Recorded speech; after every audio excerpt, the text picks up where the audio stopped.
Bahri ya. Pak Syamsul ini punya solidaritas begitu, artinya kumpulan atau komunitas ya lakukan Pak. Jadi gini, sebelumnya kita jelaskan lagi, kita itu NGO, non-government organisasi yang bergerak di bidang konservasi dan pendampingan masyarakat, kelompok mangrove dan kelompok pariwisata juga di sana. Bersatulah Indonesia, jangan pernah terpecah belah. Walau kita berbeda, walau kita tak sama, Radio Republik Indonesia, kita Indonesia sesungguhnya.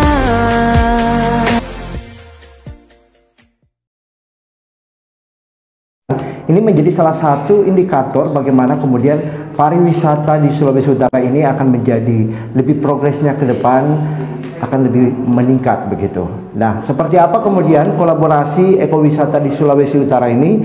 Saat ini kami sudah bersama dengan Dr. Octavianus Lintong selaku dosen Politeknik Negeri Manado, jurusan pariwisata atau prodi Marine Ecotourism. Selamat pagi Pak Octavianus. Pagi. Bisa langsung. Selamat pagi. Ibu juga bisa langsung menggunakan. Dan ada Ibu Dina Tenda selaku pengarah Insan Pariwisata Indonesia di Sulawesi Utara. Selamat pagi Ibu Dina. Selamat pagi Pak ya. Baik.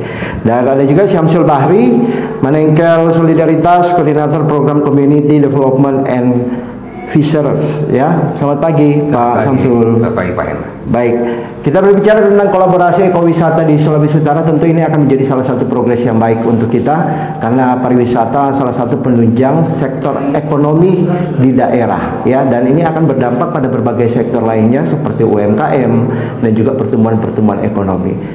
Saya langsung ke Pak Octavianus Lintong selaku akademisi. Ini melihat dari kondisi ekowisata di Sulawesi Utara, kolaborasi yang tepat yang baik seperti apa Pak untuk menciptakan benar-benar ekowisata ini memberi dampak baik begitu untuk daerah kita Pak. Silakan. Ya, baik Pak Hendra. Betul tadi yang disampaikan bahwa secara potensi Sulawesi Utara memang sangat besar potensi untuk pengembangan ekowisata. Dan salah satu poin yang penting yaitu kolaborasi.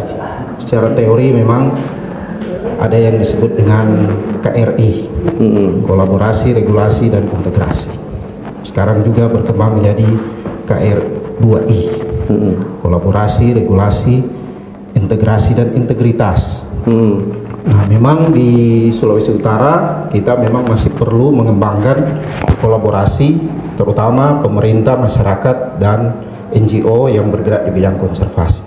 Karena kalau berbicara mengenai ekowisata, dia kan tentu bertumpu pada dua, yaitu alam dan budaya, termasuk juga eksistensi masyarakat setempat. Karena itu kolaborasi itu penting, terutama bersama-sama dengan masyarakat lokal yang ingin kita kembangkan potensi wisatanya. Baik. Tentunya ini juga kan kalau ekowisata lebih cenderung kepada bagaimana kemudian kita melihat kondisi alamnya begitu ya Pak ya. Iya. Nah, kondisi alam di Sulawesi Utara mendukung untuk setiap kegiatan-kegiatan pariwisata. Progresnya seperti apa sebenarnya Pak kalau Anda memandang sekarang ini? Memang sesudah COVID kita berusaha untuk mengeksplorasi banyak lokasi destinasi yang bisa dikembangkan. Ya, kita semua secara kasat mata bisa melihat bahwa potensi pariwisata yang bisa dikembangkan dengan semangat ekowisata tentu sangat besar di Sulawesi Utara. Tinggal bagaimana kita mengembangkan secara betul-betul dengan prinsip ekowisata. Begitu Pak Hendra menurut saya. Ibu Dina Tenda selaku pengarah Insan Pariwisata Indonesia di Sulawesi Utara, arahnya seperti apa Bu yang diberikan ketika ada kunjungan wisatawan masuk begitu, dan destinasi-destinasi apa yang menjadi salah satu yang paling dipandang penting untuk menjadi unggulan pariwisata di Sulawesi Utara? Iya, jadi Insan Pariwisata Indonesia itu adalah wadah asosiasi tempat berkumpulnya para praktisi pelaku pariwisata yang ada di Sulawesi Utara, dan mereka ini yang bisa melihat potensi apa, dan mereka saling share kira-kira yang dibutuhkan untuk pengembangan pariwisata khususnya ekowisata itu lewat ini organisasi. Jadi terkoneksi satu dengan yang lain sehingga ada kerjasama terintegrasi ya antara pelaku pariwisata maupun masyarakat maupun akademisi bekerja sama untuk membangun ini pariwisata khususnya ekowisata. Kalau mau lihat dari pengembangannya itu di Sulawesi Utara itu alamnya sangat bagus. Ya tentunya orang sudah mengenal Bunaken, tetapi sebenarnya bukan hanya Bunaken, kita punya banyak di Sangihe ya, di desa Parele yang sementara dikembangkan ekowisatanya, kemudian di Desa Kapitu yang sudah disurvei dia banyak terdapat macro dive ya, harus dikembangkan juga. Nah IP ini berfungsi untuk menolong juga masyarakat untuk mengembangkan potensi yang mereka miliki, bekerja sama dengan industri, pemerintah, bahkan akademisi untuk kepakaran yang mereka miliki. Iya, seperti contoh kemarin ya, kita lagi IP bekerja sama dengan para akademisi yang dari Politeknik khususnya yang punya kepakaran misalnya di ekowisata ya, kepakaran FB produk ya, bagaimana membuat makanan itu menjadi menarik, bisa dapat dijual oleh masyarakat. Dengan wadah ini bisa dikenal dan bisa dikembangkan potensinya, sehingga IP ini mampu menolong masyarakat yang membutuhkan, bahkan daerah-daerah ekowisata yang perlu dikembangkan. Baik, ini mantap sekali nih Bu ya. Baik, saya ke Pak Syamsul Bahri ya. Pak Syamsul ini punya solidaritas begitu, artinya kumpulan atau komunitas ya terkait dengan pengembangan ekowisata. Apa yang dilakukan Pak? Jadi gini, sebelumnya kita jelaskan lagi, kita itu NGO, non-government organisasi yang bergerak di bidang konservasi dan pendampingan masyarakat. Kebetulan kami juga lagi mendampingi Desa Kapitu untuk menjadi desa pariwisata. Juga ada kelompok dampingan juga untuk menunjang pariwisata tersebut ya, terutama di kelompok mangrove dan kelompok pariwisata juga di sana. Jadi Manengkel Solidaritas ini ada beberapa kegiatan yang dilakukan di sana, termasuk untuk konservasinya, transplantasi, dan juga melakukan pelatihan diving untuk kedepannya. Ketika pariwisata di Desa Kapitu sudah berjalan, ada pendamping lokal yang mendampingi wisatawan tersebut. Orang-orang yang di sekitar situ, orang-orang yang lokal, lebih paham kondisi alam di sana. Yang paham kondisi alam, gitu. Terus ada edukasi atau pelatihan khusus terhadap mereka begitu Pak? Jadi untuk edukasi, kita ke edukasi konservasi dulu ya, untuk dari mangrove tadi yang saya sebutkan. Jadi potensi di Desa Kapitu yang apa yang bisa dikembangkan di situ. Jadi kita juga edukasi ke anak-anak kecil juga begitu Pak. Baik. Untuk Anda pendengar RRI dan juga pemirsa RRI Net di streamingnya Facebook RRI sekarang ini, Anda juga nanti bisa berinteraksi bersama kami lewat komentar Anda, kami akan baca dan nanti akan dijawab oleh narasumber. Namun sebelumnya kita akan jeda dulu sejenak, tetap bersama kami di Radio Republik Indonesia untuk forum kawan luar kita membahas tentang ekowisata di Sulawesi Utara. RRI Digital. Nikmati kemudahan interaksi, partisipasi, dan kolaborasi dengan RRI Digital. Interaksi dengan dan saksikan siaran langsung kami, daftarkan akun kamu, dan mulailah berinteraksi di setiap program dan konten kami. Partisipasi, kreasikan konten kamu dengan berita, podcast, vlog, film, musik, dan playlist. Kolaborasi, kami mengajak berbagai komunitas untuk berkembang bersama melalui digital platform.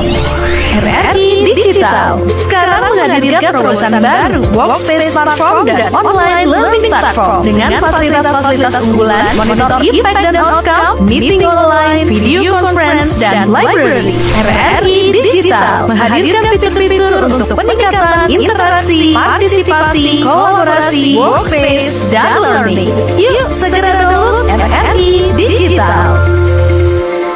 Pro 1.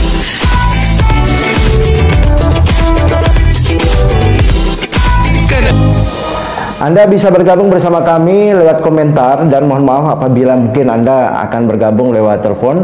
Kami belum bisa menanggapinya, tapi kami hanya bisa membaca setiap komentar Anda dan langsung akan dijawab oleh narasumber kita. Masih membahas terkait dengan kolaborasi untuk ekowisata di Sulawesi Utara. Tadi Pak akademisi sudah menyampaikan bagaimana kemudian keunggulan-keunggulan tersebut yang bisa dikelola dengan baik, dan ini juga pasti akan memberi dampak yang baik juga untuk daerah kita, karena kalau tidak salah di tahun sebelum masa COVID-19 lalu, pariwisata di Sulawesi Utara bahkan bisa mencapai puluhan ribu ya kunjungan di Sulawesi Utara. Artinya dalam rentan waktu tersebut, apalagi waktu COVID, ada perubahan maupun perbaikan-perbaikan yang akhirnya bisa menunjang pariwisata daerah di Sulawesi Utara ini semakin lebih berkembang. Masih dengan Pak Syamsul, Ibu Dina, dan juga Bapak Okta ya dari akademisi. Dan kita masih dengan membahas ekowisata Sulawesi Utara. Saya ke Pak Okta. Pak Okta, ekowisata ini kan artinya orang masih asing mendengarkannya. Seperti apa sih ekowisata itu? Orang cuma cenderung tahu pariwisata gitu. Bisa lebih didetailkan penjelasannya terkait dengan ekowisata itu sesungguhnya seperti apa, Pak? Ya, memang secara teori banyak yang menginterpretasikan dalam berbagai bentuk. Tetapi sesungguhnya ekowisata itu menjadi suatu spirit atau semangat dari model pengembangan pariwisata. Dan itu bertumpu pada 3 hal tadi, yaitu alam, budaya, dan eksistensi masyarakat lokal. Jadi ketika kita hendak mengembangkan pariwisata dengan semangat ekowisata, maka 3 hal itu yang harus kita kedepankan, yaitu alam, eksistensi masyarakat lokal, dan budayanya. Dan itu menjadi suatu tren yang sementara secara global itu berkembang, termasuk juga menjadi tren secara masyarakat konservasi internasional, masyarakat pariwisata internasional. Mereka sekarang lebih memilih destinasi-destinasi pariwisata yang dikembangkan dengan spirit ekowisata. Oke, baik. Dan ini peluang sebenarnya bagi kita di Sulawesi Utara. Kondisi alamnya itu yang bisa lebih mendukung kondisi alam, juga masyarakat, dan tentu juga budaya. Ya, walaupun memang kita harus akui masih perlu banyak dieksplorasi. Baik. Ya, ke Ibu Dina, tadi kan sudah dijelaskan bagaimana kemudian arahnya pariwisata itu, khususnya ekowisata ini kepada mereka yang akan menikmatinya begitu. Nah, sebenarnya kalau dari sisi pendukung yang lain ini utamanya kepada masyarakat sendiri begitu ya Bu ya. Artinya wisata mereka yang datang itu harus dipahami dari masyarakat sendiri. Oh, seperti ini yang harus kita promosikan begitu. Arahnya begitu ya Pak, Bu maksudnya. Jadi kalau kita mengembangkan ekowisata, jadi wisata yang bukan hanya sekedar dia plesir ya, tetapi dia juga harus memikirkan atau dia harus berorientasi pada lingkungan di mana dia akan pergi atau di mana dia berada. Maka secara etika atau secara attitude, knowledge maupun skill yang dimiliki orang-orang yang terlibat di dalam itu harus tahu bahwa ketika dia menyambut tamu, maka wisatawan yang datang itu dia harus tahu bahwa dia tidak sekedar untuk menyenangkan hatinya atau dia datang untuk sekedar bersenang-senang, tetapi dia memperhatikan lingkungan yang ada. Dia harus seperti misalnya dia pergi ke Bunaken, dia tidak, misalnya dia mau menyelam atau misalnya dia mau snorkeling, jangan sampai dia menyentuh biota-biota laut, ataupun misalnya dia bisa terlibat dengan masyarakat untuk dapat memelihara lingkungan itu.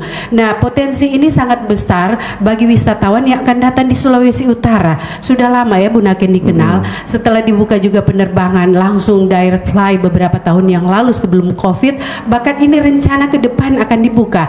Maka IPI juga sudah saling melaksanakan itu pembinaan di desa, bagaimana ataupun pembinaan bekerja sama dengan pemerintah untuk bagaimana wisatawan itu datang dan mereka teredukasi dengan wisata yang mereka datangi. Mereka tetap menjaga lingkungan, mereka peduli dengan dan bisa menyesuaikan dengan lokasi yang ada sehingga tidak terjadi kerusakan di lokasi-lokasi khususnya di ekowisata ya. Iya, kira-kira seperti itu ya. Pak Samsul, Iya. Pak Samsul sendiri menanggapi seperti apa nih Pak? Bagaimana kemudian ada kunjungan-kunjungan begitu, sudah ada komunitas-komunitas yang dilatih begitu ya Pak Iya. ya, untuk bisa memberi edukasi kepada masyarakat atau pengunjung yang masuk begitu. Nah, apa yang kemudian langkah-langkah yang dilakukan dari Pak Samsul dan tim begitu untuk menggerakkan supaya benar-benar ekowisata ini terus dijaga, apalagi kan kita ketahui bersama bahwa pariwisata terkadang hanya pertamanya saja yang lebih menonjol gitu ya. Betul, ya. Kedua, ketiga, keempat, kelima itu kurang menarik akhirnya Betul. ditinggalkan dan dibiarkan begitu saja. Padahal ini merupakan satu yang unggul begitu. Betul sekali. Ya, seperti apa yang saya katakan tadi, kita perlu kolaborasi. Jadi selama ini kita dibantu juga sama insan pariwisata Sulut ya, Manado ya khususnya. Mereka yang selalu mempromosikan apa yang kami dampingi di lapangan. Ketika kami butuh sesuatu promosi atau tim survei dan sebagainya, setelah kami mendapatkan hal baru di Kapitu itu, kami mempromosikan melalui IP gitu Pak. Seperti itu. Berarti artinya tetap berkelanjutan begitu, ya. Sustainable. Ada pelatihan-pelatihan khusus yang dilakukan kepada masyarakat sekitar pengelola pariwisata ini? Ada. Kalau pelatihan khususnya ada sih. Kemarin juga tim dari teman-teman dari IP ya melakukan cara penyambutan tamu dan penjelasan specialty-nya seperti itu. Tapi sejauh ini dampaknya bagus ya Pak ya? Untuk ini kan masih baru Pak ya untuk Desa Kapitu. Jadi kita belum lihat dampak secara ekonominya ya, tapi kalau kita lihat secara dampak lingkungan itu sudah mulai tertata konsep pariwisata di desa. Baik. Ini luar biasa. Tapi kemudian ketika menjaga dan mempertahankan itu yang seringkali kita kendor.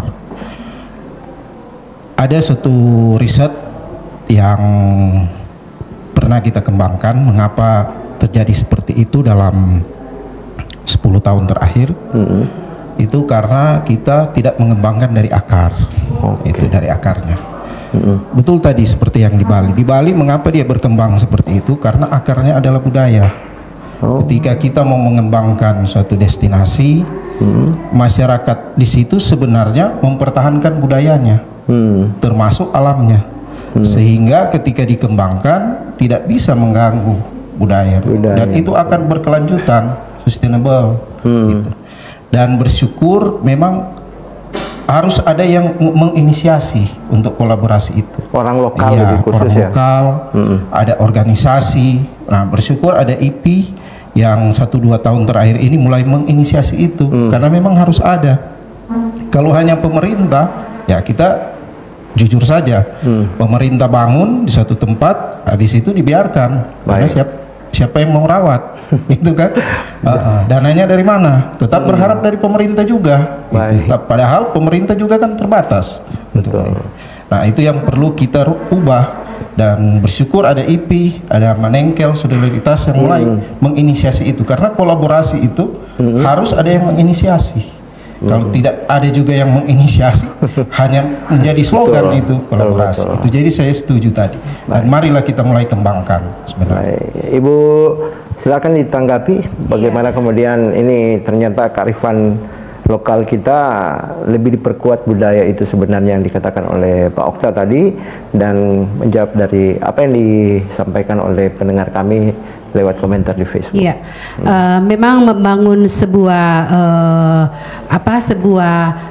visi misi untuk pembangunan ekowisata ataupun wisata yang ada di mana itu perlu waktu dan perlu waktu. Kemudian mengapa perlu ada kolaborasi? Karena kalau misalnya masyarakat hanya berdiri sendiri, itu mereka tidak mampu. Kemudian kalau misalnya asosiasi hanya berdiam diri juga, kan pemerintah juga terbatas. Pemerintah itu punya dana atau punya proyek atau apapun, tetapi dia terbatas. Nah, oleh karena itu perlu ada inisiasi. Salah satunya dari Asosiasi Insan Pariwisata Indonesia yang sudah 4 tahun terakhir ini, mereka menginisiasi, misalnya melaksanakan pembinaan atau melaksanakan pembinaan pelatihan, misalnya di daerah Sangihe, tempatnya jauh, tidak dikenal misalnya. Ketika diinisiasi oleh Insan Pariwisata Indonesia lewat ini pelaku-pelaku praktisi, mereka menjadi kuat dan bisa melaksanakan itu. Jadi ada harus proaktif ya, membantu pemerintah maupun masyarakat. Oleh karena itu saya katakan IPI ini menggandeng semua pelaku atau praktisi pariwisata, baik itu dia punya potensi secara pribadi, misalnya dia seorang tour guide, hotelier, misalnya dia general manager di sebuah hotel, atau dia punya kemampuan apa saja, itu bisa dikembangkan, terkoneksi satu dengan lain, juga bisa membantu masyarakat yang butuh kepakaran-kepakaran mereka, termasuk akademisi. Ini seperti Pak Okta ini ahli mangrove, jadi memang cocok sekali untuk pengembangan ekowisata ke depan ya. Jadi oleh karena itu begitu juga kalau misalnya IPI bekerja sama dengan Manengkel atau dari CSR dari Cargill, mereka bersama-sama bekerja untuk membangun. Oleh karena itu memang perlu waktu ya, perlu waktu untuk melakukan proses. Tapi IPI sudah memulai. Jadi seperti bekerja sama bikin MOU dengan Politeknik, misalnya bekerja sama dengan Manengkel, itu mereka sudah memulai dan bahkan sementara. Iya, seperti festival flower yang ada di Tomohon, itu IPI berperan menjadi panitia. Atau misalnya bekerja sama dengan pemerintah untuk di kabupaten kota, apabila ada kegiatan itu sehingga bisa terkoneksi, baik itu secara daerah, dari masyarakat, daerah, nasional maupun secara internasional. Luar biasa ya. Bagaimana kemudian ekowisata ini memang benar-benar diperhatikan baik-baik begitu ya, Bu. Dari bagaimana kemudian display tampilannya, promosinya, dan sampai pada ini melindungi mereka juga ketika berkunjung begitu ya, Bu ya. Pembentukan karakter masyarakat juga yang untuk dapat memelihara lingkungan. Itu juga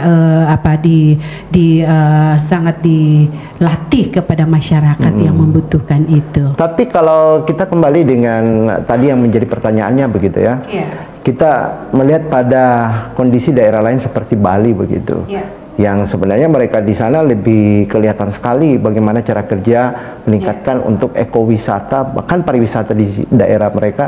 Itu perannya memang langsung dari masyarakat sendiri tanpa ada ya, pemerintah mungkin menjadi memperhatikan begitu, tapi tidak mencampuri sepenuhnya terkait dengan kegiatan-kegiatan budaya mereka sehingga menonjolkan pariwisata begitu. Jadi ada beberapa hal yang kita bisa lihat dari Bali. Tapi kita ingat bahwa Bali berkembang sejak tahun 60-an. Sedangkan Taman Laut Bunaken itu saja tahun 90-an baru bisa dikenal. Ya. Jadi ada perbedaan waktu juga ini ya. Meskipun demikian, pemerintah saya pikir tetap berusaha mengembangkan itu. Meskipun memang ada keterbatasan. Jadi waktu tahun sebelum COVID itu kan pemerintah daerah telah membuka penerbangan langsung dari Tiongkok, sehingga kita melonjak pariwisatanya. Jadi tetap daerah atau masyarakat mendapatkan benefit dari penerbangan itu. Nah, sekarang bagaimana ke depannya ya, agak terhenti karena COVID. Ke depan kita memulai lagi. Dan itu perlu waktu. Nah, inilah yang harus kita kolaborasi agar terjadi percepatan sehingga masyarakat boleh merasakan juga benefitnya. Berkolaborasi dengan para akademisi, dengan insan pariwisata pariwisata yang di dalamnya adalah pelaku-pelaku pariwisata, begitu juga dengan Manengkel berkolaborasi sehingga ini cepat percepatannya. Ya. Baik. Dan saya pikir Bali punya alam yang berbeda ya, dengan kita punya kultur yang berbeda, yang saya tidak mau menyamakan bahwa mereka itu lebih unggul karena ini bicara tentang alam itu berbeda-beda atau culture-nya itu berbeda-beda. Jadi setiap daerah itu punya kelebihan dan kekurangan masing-masing. Tapi pemerintah maupun asosiasi dapat melihat itu mana kira-kira yang bisa dikembangkan ke depan untuk kemajuan daripada wisata itu sendiri, destinasi. Ya. Ya, Pak Syamsul sendiri menanggapinya seperti apa, Pak? Apalagi ini kita membanding-bandingkan ya, daerah Sulawesi Utara dengan daerah Bali yang memang sudah maju pariwisatanya. Betul sekali. Begini, Pak, kalau kita membanding-bandingkan itu dengan daerah orang lain, setiap daerah beda ini ya. Kebetulan juga saya bukan asli orang Sulut ya, Pak ya. Oke. Ya, saya orang Makassar yang datang ke sini. Sulawesi. Saya Sulawesi Selatan yang datang ke sini. Nah, saya kira di Manado ini, di Sulut ini bukan hanya Bunaken ya yang bagus ya, tapi ada namanya itu budaya tarian apalagi namanya tarian Maengke. Iya betul. Yang tiap tahun itu. Nah, betul. Dan alamnya juga itu sangat bagus. Iya.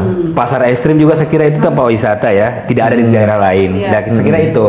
Ya, betul. Ada kulinernya, ada apa yang di daerah Amurang sana ada tempat panggang ikan ya kan, ikan kuliner itu ikan tuna itu yang tidak ada. Tapi yang perlu kita kembangkan di situ adalah promosi dan kebersamaan untuk menjaga alam dan kebudayaan kita. Begitu. Itu yang sebenarnya harus dilakukan di Sulawesi Utara ya. Bukan tidak membanding-bandingkan dengan daerah lain. Bukan namanya itu ekonominya, bukan uangnya dulu yang dicari, tapi kita sama-sama pembentukan dulu karakter masyarakat. Betul, Pak. Betul. Ya, dengan sendirinya uang itu akan datang. Gitu. Apabila mereka juga sudah siap, hospitality-nya, knowledge dan skill diajarkan ke mereka. Misalnya saya beri contoh, mereka cuma bisa bikin cap tikus. Tapi sebenarnya cap tikus itu bisa dikolaborasi dengan buah menjadi koktail dan semua orang bisa menikmati itu. Ya, jadi itu hal-hal seperti itu atau makanan yang bisa dibuat menjadi apa itu pakar-pakarnya dari Politeknik jurusan pariwisata. Kebetulan Pak Oktanya bidan mangrove ya, pernah menjadi ketua jurusan pariwisata 2 periode. Ya, jadi saya memahami itu sehingga ini seperti juga Manengkel dan lain sebagainya ya. Ya. Baik. Anda yang mau bertanya lagi, kembali kami buka untuk line telepon, tapi untuk teleponnya komunikasi kita lewat suara belum bisa, tapi hanya bisa berkomentar ya di WhatsApp dan juga media sosial kami di Facebook yang sekarang ini Anda sedang mengikuti atau lagi menontonnya di halamannya RRI Manado. Dan sebelum saya melihat dari pertanyaan-pertanyaan Anda ini, saya ke Pak Okta dulu ya, karena Pak Okta ini kan akademisi, artinya melihat pada ekowisata ini faktor-faktor X. Nah, ini kalau kita berbicara faktor X, tadi disinggung terkait dengan ada apa namanya pengolahan ikan dalam bentuk fufu begitu, terus itu bisa menjadi faktor-faktor tambahan untuk mendukung pariwisata yang intinya begitu, Pak. Apa sebenarnya yang perlu diperhatikan lagi selain faktor X yang sifatnya yang menjadi kebiasaan-kebiasaan masyarakat kita untuk bisa dinikmati oleh pariwisata yang masuk begitu, Pak, baik domestik maupun internasional. Ya, baik Pak Hendra. Jadi tadi juga disebut kita membanding-bandingkan, sebenarnya masalah. Itu kalau menurut saya itu jadi semacam penyemangat bagi kita untuk bagaimana kita mengembangkan motivasi kita. Tapi juga kemudian satu yang penting, yang pasti kita sekarang sepakat bahwa potensi pariwisata untuk dikembangkan dengan semangat ekowisata di Sulut itu, orang sepakat memang besar potensi di Sulut. Nah, ada satu poin yang juga harus kita perhatikan ketika kita hendak mengembangkan dengan semangat, itu yang tadi. Akhirnya kita harus kembali mengoreksi apakah kita punya integritas untuk mengembangkan itu. Integritas ya. Karena ya selama ini kalau kita evaluasi, kita bersemangat untuk mengembangkan. karena kita melihat potensi termasuk tadi ikan asap, ada tempat untuk kuliner dan sebagainya. Alam juga kita tidak kalah dengan Bali, sama saja pantai kita tidak kalah dengan Bali. Tapi itu lagi kita mengoreksi diri, apakah selama ini integritas kita untuk mengembangkan itu kita pertahankan enggak? Oke. Itu. Jadi itu juga yang menjadi penyemangat ketika ada yang menginisiasi itu saya sampaikan tadi dari IP, dari contoh di Kapitu. Di Kapitu itu potensinya luar biasa. Ada kan ketika kita mengembangkan ekowisata kan ada setidaknya 3 sampai 4 atraksi yang bisa kita tawarkan dalam satu lokasi. Betul. Di Kapitu itu seperti itu. Pak Hendra tahu enggak? Mungkin nanti Manengkel undang ke Kapitu. Di Kapitu itu di tengah mangrove itu ada sumber air tawar. Uniknya ya. Unik. Iya. Menarik. Ya? Kemudian di tengah mangrove itu ada goa yang diperkirakan dia dari zaman purba. Itu kan betul kan? Betul. Jadi dari situ saja sudah 1, 2, 3 atraksi yang bisa kita tawarkan. Iya. Tinggal bagaimana kita mau mengembangkan itu dengan prinsip semangat ekowisata, dengan juga dalam setiap pengelola itu, stakeholder yang mengelola itu menjaga integritas. Bahwa tetap memang minta maaf kalau sedikit panjang Pak Endra. Iya, enggak apa-apa. Memang karena jadi kegalauan. Salah satu yang jadi tantangan untuk mengembangkan ekowisata karena dia beda dengan mass tourism. Selama ini kita berorientasi pada kepentingan ekonomi kan, selalu PAD untuk mengembangkan pariwisata. Berapa jumlah kunjungan? Kalau jumlah kunjungan sedikit berarti dinas pariwisatanya tidak bekerja. Padahal kan bukan seperti itu. Ekowisata itu lain. Makanya di Riparnas Peraturan Pemerintah Nomor 50 2011 itu banyak yang mengoreksi indikator keberhasilan pengembangan pariwisata. Hendaknya jangan cuma dilihat dari ekonomi dari jumlah PAD yang dihasilkan, tapi juga berapa masyarakat lokal yang terlibat. Indeks-indeks ekowisata, indeks-indeks ekologi harus dimasukkan. Kalau tadi ada disampaikan oleh Pak Samsul ada pelatihan-pelatihan khusus, tapi sejauh ini memang seperti itu juga yang terjadi pada ekowisata kita, Pak. Iya. Jadi itu yang jadi tantangan. Tapi saya lihat di Minut, di Boltim, mereka sudah mengembangkan Ripar Cup mereka itu sudah memasukkan indikator indeks nilai penting ekologi dan juga indikator jumlah masyarakat lokal yang masuk dalam sektor itu sebagai indikator keberhasilan. Gitu. Jadi berarti sudah ada niat untuk mempertahankan secara ekologi. Itu ekowisata artinya. Gitu. Ini berarti harus tertanam dalam diri seseorang supaya betul. benar-benar bisa lebih mencintai dan mempertahankan bagaimana ekowisata itu akhirnya juga berdampak pada ekonomi begitu ya Pak. Karena kita bicara ekowisata kan Pak. Baik, kita ke WhatsApp ya yang sudah bergabung di sini. Selamat pagi Forum Kawan Doa.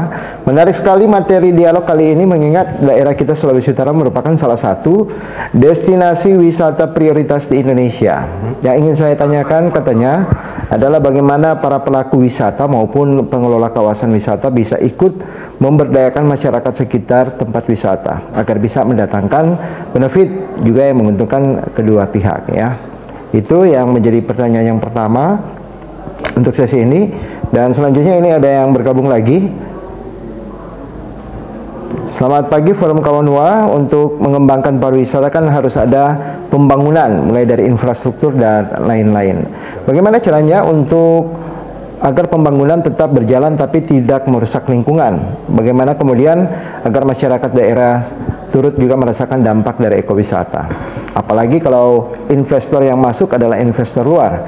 Terima kasih dari Pak Kris di Malalayang. Terima kasih Pak Kris. Dan selanjutnya, baik, lewat Facebooknya di streamingnya RRI sekarang ini, Pak Mark tadi sudah ya. Baik, itu saja dulu yang kami bacakan tanggapannya. Dan selanjutnya ini langsung dijawab oleh narasumber kita.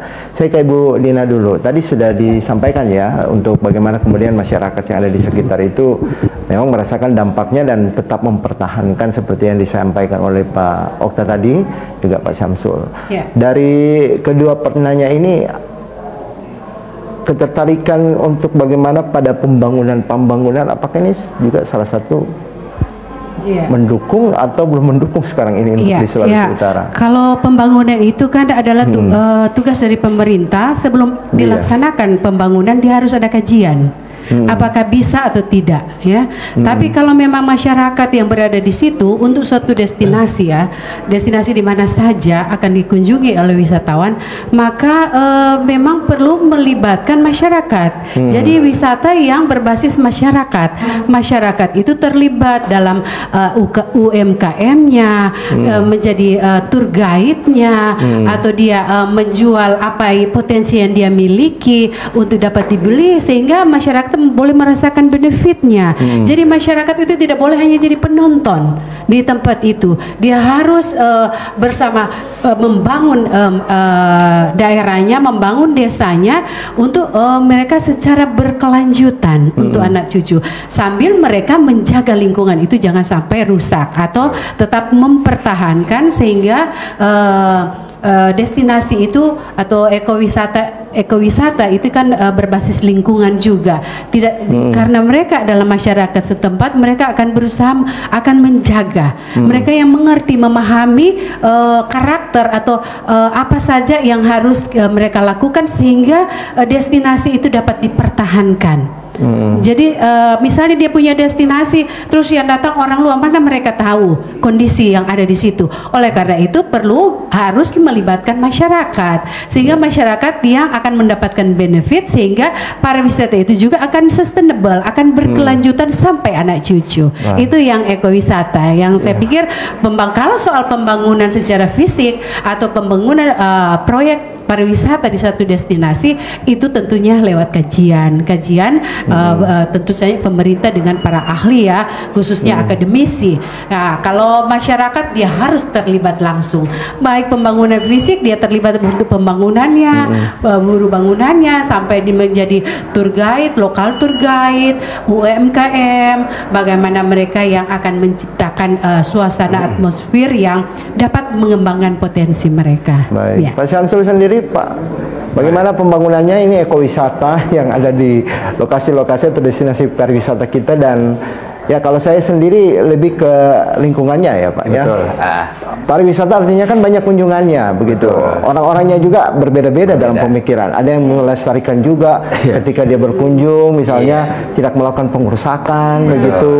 Begitu juga dengan misalnya ketika ada produk makanan yang dimakan, kemasan-kemasannya yang dibuang begitu saja. Itu juga kan menjadi salah satu penting ketika ada kunjungan-kunjungan yang dilakukan oleh wisatawan. Pembangunan misalnya tempat sampah, lahan parkir dan lain sebagainya.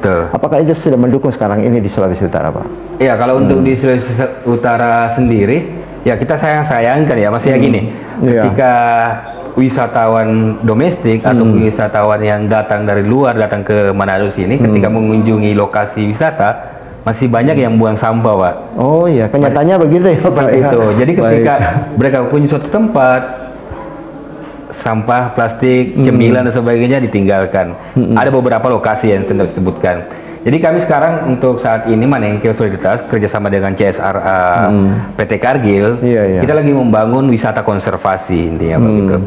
Jadi ketika kedepannya wisatawan lokal maupun internasional datang ke Desa Kapitu, mereka bisa mengunjungi wisata mangrove. Satu orang bisa tanam satu mangrove yang datang. Satu orang satu mangrove. Jadi lingkungan terjaga, ekonomi meningkat. Baik. Itu yang kami maksud. Berarti artinya ada pesiar langsung tanam, pesiar langsung tanam. Iya. Tapi itu tadi turut membantu ya untuk pelestarian lingkungan. Iya, karena kami kan ada kelompok dampingan kelompok mangrove, ya kan? Iya. Jadi setidaknya kan mempromosikan, menjual alam, ya kan? Mempromosikan alam dan menjaga alam gitu. Yang perlu diperhatikan seperti itu, Pak. Tapi sejauh ini kalau kita kembali pada kondisi yang sebelumnya ya, ada hal-hal yang melihat dari faktor-faktor kondisi lingkungan kita kan, ya saya pribadi sendiri wah sayang ya ini tempat ini sudah jadi tempat sampah begitu. Kerusakan lingkungan akhirnya itu sudah mulai kelihatan begitu. Dan dari data yang kami dapat sendiri ya, profesi saya sebagai juga jurnalis melihat bahwa informasi kerusakan lingkungan itu cukup parah juga di Sulawesi Utara, khususnya untuk bagaimana kita di daerah-daerah pesisir pantai ya, lebih khusus untuk mempertahankan lingkungan itu. Betul. Sejauh ini Anda melihat seperti itu juga, Pak? Betul sekali. Jadi contohnya mungkin seperti apa, Pak? Yang kami lihat seperti itu, Pak. Jadi mungkin ya, Pak. Bukan mungkin, jadi itu fakta. Ketika Bapak berkunjung ke suatu pantai, pasti dapat. Di Kapitu sendiri lebih khususnya, coba. Kita sudah mengangkat sekitar 85 kilo sampah plastik, Pak. Wow. Untuk di desa Kapitu sendiri. Jadi kami sambil menyelam diving, transplantasi koral, sambil pungut sampah, Pak. Baik. itu yang ini. Jadi itu yang kita perlu kembangkan lagi, Pak. Saya jaga itu. Jadi itu ya pendengar, untuk Anda juga memperhatikan kondisi ini. Jangan nanti akhirnya kita berkomentar tapi kita tidak mempertahankan situasi dan kondisi lingkungan alam yang menjadi faktor pendukung bagaimana pariwisata di daerah Sulawesi Utara itu semakin berkembang. Pak Okta sendiri bagaimana, Pak? Kalau faktor-faktor X, kalau tadi kan berbicara tentang bagaimana masyarakat itu dari berbagai sektor saling menguntungkan begitu ya, simbiosis mutualismenya kelihatan di situ. Ketika ekowisata ini dikembangkan dan dipertahankan, banyak-banyak yang artinya bisa berdampak positif begitu. Tapi kerusakan lingkungan ini bukan hanya sifatnya karena dari masyarakat lokal yang melakukannya, tapi ternyata itu dilakukan oleh, mohon maaf ya, wisatawan sendiri barangkali ya. Bagaimana Pak ini melihat kondisi ini? Apakah perlu kolaborasi yang tepat lagi begitu? Kan biasanya dinas pariwisata maupun masyarakat setempat maupun pemerintah di kecamatan, kelurahan yang akan melakukan. Dari pihak kepolisian atau aparat yang lain apakah juga diminta untuk melakukan sama-sama begitu? Apalagi ini kan terkait dengan penegakan hukum lingkungan begitu. Iya. Ya Pak Hendra. Jadi juga yang harus kita perhatikan, prinsip utama dari ekowisata itu pengunjung berperan aktif menjaga kelestarian, melakukan konservasi. Itu prinsip utama. Jadi ketika pengunjung atau wisatawan datang ke suatu destinasi, dia melakukan kegiatan yang berperan aktif. Jadi sangat riskan, bahkan menurut saya sangat salah kalau justru pengunjung membuang sampah. Mestinya dia berkunjung menanam mangrove. Tapi memang kalau sampah terutama di Kapitu itu banyak faktor. Banyak faktor. Ada pengaruh arus laut juga di situ, karena tidak semua sampah yang ada di situ disebabkan oleh pengunjung yang datang di situ. Karena ada riset itu dia juga dipengaruhi oleh arus laut dari Teluk Amurang yang dia terdampar ke Pantai Jiko, di situ disebut. Orang menyebut di situ Pantai Jiko yang di Kapitu. Baik. Jadi memang banyak faktor yang harus kita lakukan. Karena itu memang sekali lagi kolaborasi itu penting. Termasuk melakukan riset-riset untuk mengembangkan atraksi-atraksi yang bisa kita tawarkan kepada pengunjung supaya melakukan benar-benar berperan aktif untuk melakukan konservasi. Itu Pak Indra. Lebih santun ya pengunjungnya, lebih disiplin dan menjaga lingkungan. Itu menjadi keajakan kita bagaimana kemudian dialog ini kami angkat ya terkait dengan kolaborasi yang tepat. Kolaborasi artinya kita melihat pada bagaimana peran pemerintah, masyarakat dan juga pelaku-pelaku pariwisata dan juga pengunjung ya pariwisata agar supaya benar-benar kita menciptakan sesuatu yang baik, karena ini berbicara ekowisata cenderungnya melihat pada kondisi lingkungan kita. Kami melihat dulu ya setiap pertanyaan yang masuk di Facebooknya RRI. Di sini ada Randy Christopher. Materi dialognya menarik karena daerah kita merupakan destinasi wisata prioritas Indonesia. Yang ingin saya tanyakan bagaimana para pelaku usaha ekowisata bisa mengembangkan usahanya. Oh ya, ini hampir sama dengan yang tadi ya. Dan selanjutnya pariwisata sudah siap, tapi bagaimana tanggapan narasumber terkait dengan harga tiket yang mahal untuk ke daerah Sulawesi Utara? Percuma sudah bagus tapi akses masih mahal. Dari Steve Calvin ya. Terima kasih. Dan dari Rian katanya untuk pelatihan-pelatihan ada syaratnya? Enggak. Untuk yang pelatihan pariwisata ya. Khusus untuk ekowisata ya. Baik. Ada juga Alpan kolaborasi ekowisata di Sulawesi Utara memang perlu dimasyarakatkan sehingga para pelaku pengembangan pariwisata tidak berjalan sendiri-sendiri. Menjadi pertanyaan sejauh mana kolaborasi antara pelaku pariwisata dengan armada transportasi misalnya dari bandara atau pelabuhan atau terminal khusus pariwisata menuju lokasi wisata sehingga memudahkan pariwisata baik mancanegara maupun domestik menuju ke lokasi objek wisata. Terima kasih. 5 menit waktu yang tersisa, jadi langsung dijawab oleh Ibu Dina, silakan. Mungkin. Iya, terkait dari peran dari pelaku pariwisata itu, ini kan kalau dia misalnya bekerja sebagai tour guide, sebenarnya dia juga mengedukasi wisatawan. Jadi misalnya dia juga sebagai tour guide, dia orang pertama yang kontak dengan wisatawan. Maka dia akan mengedukasi wisatawan bahwa misalnya jangan menyentuh biota laut atau membuang sampah, atau misalnya tour and travel tuh menjual paket di dalamnya sudah kalau bisa membawa tumbler nih agar tidak dia membuang plastik dimanapun dia pergi. Ada banyak hal yang harus diedukasi, baik itu perannya sebagai seorang praktisi, jadi misalnya dia sebagai tour guide, tour leader, maupun di hotelier dia boleh meletakkan tempat-tempat sampah yang tepat untuk mereka. Itu juga masyarakat yang harus dilatih. Masyarakat harus diedukasi bagaimana menjaga kebersihan, karena dengan mereka mengetahui akibat daripada sampah yang sembarangan itu berakibat fatal untuk anak cucu mereka. Bisa tidak akan berkembang dan mati. Bagaimana Bu menanggapinya dengan transportasi nih? Mahal masuk di Sulawesi, tiket pesawat mahal. Ya, ini pariwisatanya banyak tapi tiketnya mahal, orang berpikir dulu kerugiannya di ekonomi. Iya, memang itu dari asosiasi itu kan ada orang-orang yang bekerja sebagai tour and travel dari hotel maupun di transportasi para divers. Mereka mengeluhkan itu. Jadi travel agent juga mengeluhkan itu masalah tiket, dan biasanya ketika beremuk lewat IP akan juga membawa itu menyampaikan itu kepada pemerintah maskapai. Nah, biasanya akan ada kajian-kajian untuk memudahkan atau paling tidak akan memberikan kemudahan bagi wisatawan, khususnya ini lokal ya. Biasanya kalau wisatawan mancanegara dia sudah punya budget ya. Tapi kalau untuk yang lokal itu yang agak nasional ya, secara nasional itu kadang-kadang mereka bilang lebih murah kita pergi ke Singapura daripada datang ke Sulut, lebih mahal.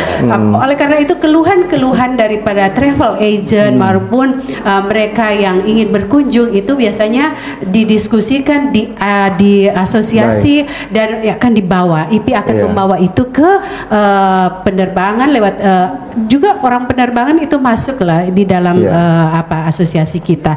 Nanti akan ada kajian lah dari pemerintah maupun mendesak juga terus-menerus berkelanjutan agar supaya harga tiket tidak mahal begitu ya. Saya ke Pak Syamsul. Pak Syamsul, bagaimana Pak Syamsul? Ini banyak keluhan-keluhan dari masyarakat, ternyata juga transportasi pendukung. Mungkin Pak Syamsul tidak menyiapkan, tapi setidaknya promosinya sudah banyak, tapi orang berpikir dua kali mengenai biaya transportasi ini pergi ke tempat itu, apalagi di KAP itu kan artinya destinasi baru, jangkauannya juga cukup lama perjalanannya ke sana. Iya, kalau menurut kita sih harga tiket itu relatif sih Pak. Itu saja, karena kita tidak bisa jawab untuk untuk transportasinya karena untuk harga tiket sendiri itu relatif sih Pak. untuk kita sendiri sih. Bapak sendiri hanya terus mengembangkan bagian ekowisata di lokal situ ya. Iya, jadi kami di KAP itu selain mendampingi masyarakat terkait dengan pariwisata, kita juga anak-anak yang kita gagas terus untuk edukasinya, edukasi konservasinya. Jadi itu sedikit menyampaikan bahwa kami di Desa KAP itu melalui pendampingan dari CSR PT Kargil, kita itu ada program plastik for pensil untuk anak-anak. Jadi setiap minggu dan sore itu kita ngumpul sama anak-anak, belajar bersama di alam sambil pungut sampah. Setelah itu kita bagi-bagi pensil untuk pendidikan mereka, Pak. Baik. Tapi kalau menurut saya kalau misalnya tiket mahal kan kita tidak perlu itu karena ada banyak visitor yang dapat membantu. Jadi misalnya wisatawan kan bukan dari orang asing saja, di sekitar saja Sulawesi Utara itu banyak. Mereka bisa datang ke sana. Iya, kita jangan berharap yang datang tuh harus dari Jakarta. Dari Sulawesi Utara kita ke Desa Budok misalnya, kita pergi ke Likupang, baik transportasi car atau mobil, kenapa tidak? Iya kan? Saya ke Pak Okta. Pak Okta, bagian terakhir kita ini apa nih Pak? Bagaimana supaya kita yang benar-benar ekowisata ini berkunjung ramah lingkungan, menjaga lingkungan, tepatnya bagaimana Pak selaku akademisi, kan artinya banyak doktrin-doktrin atau pemahaman-pemahaman yang harus diperhatikan oleh masyarakat. Bagian terakhir kita Pak. Ya, terima kasih. Menurut hemat saya itu memang ada satu kunci yang namanya integritas. Integritas. Apakah kita memang betul-betul memilih semangat ekowisata atau mass tourism saja? Iya. Jadi artinya secara real kuantitatif kita berpikir seperti ini. Mana yang kita mau pilih? Setiap bulan kita dapat 1 miliar tapi hanya dalam jangka waktu 5 tahun, atau kita hanya mendapat 100 juta saja per bulan tetapi selamanya. Selamanya. Luar biasa. Baik, dan untuk Anda pendengar dan juga pemirsa RRI Net ya, banyak yang bertanya juga, tapi mohon maaf waktu tidak mencukupi. Namun lain waktu, lain kesempatan pasti kita akan bahas kembali ya keberlanjutan ekowisata di Sulawesi Utara ini dengan narasumber yang sama atau dengan narasumber yang lain. Bagaimana kemudian kita kembangkan daerah ini lewat ekowisata Sulawesi Utara. Untuk Anda penggiat pariwisata tentu sudah bisa memahami ya, dan juga untuk Anda yang ada di sekitar destinasi pariwisata itu bisa memahami bagaimana kita butuh kolaborasi bersama untuk ekowisata Sulawesi Utara semakin lebih berkembang dan bahkan maju, karena itu semua dampaknya akan cuan juga ternyata ya bagi kehidupan kita ke depannya. Saya Hendra, saya bertugas ucap terima kasih kepada Pak Okta, Ibu Dina dan juga Pak Syamsul atas waktunya sudah bersama-sama dengan RRI. Semoga lain waktu, lain kesempatan kita pasti akan bersama kembali. Selamat pagi menjelang siang, RRI terus mengudara untuk Indonesia. Bersatulah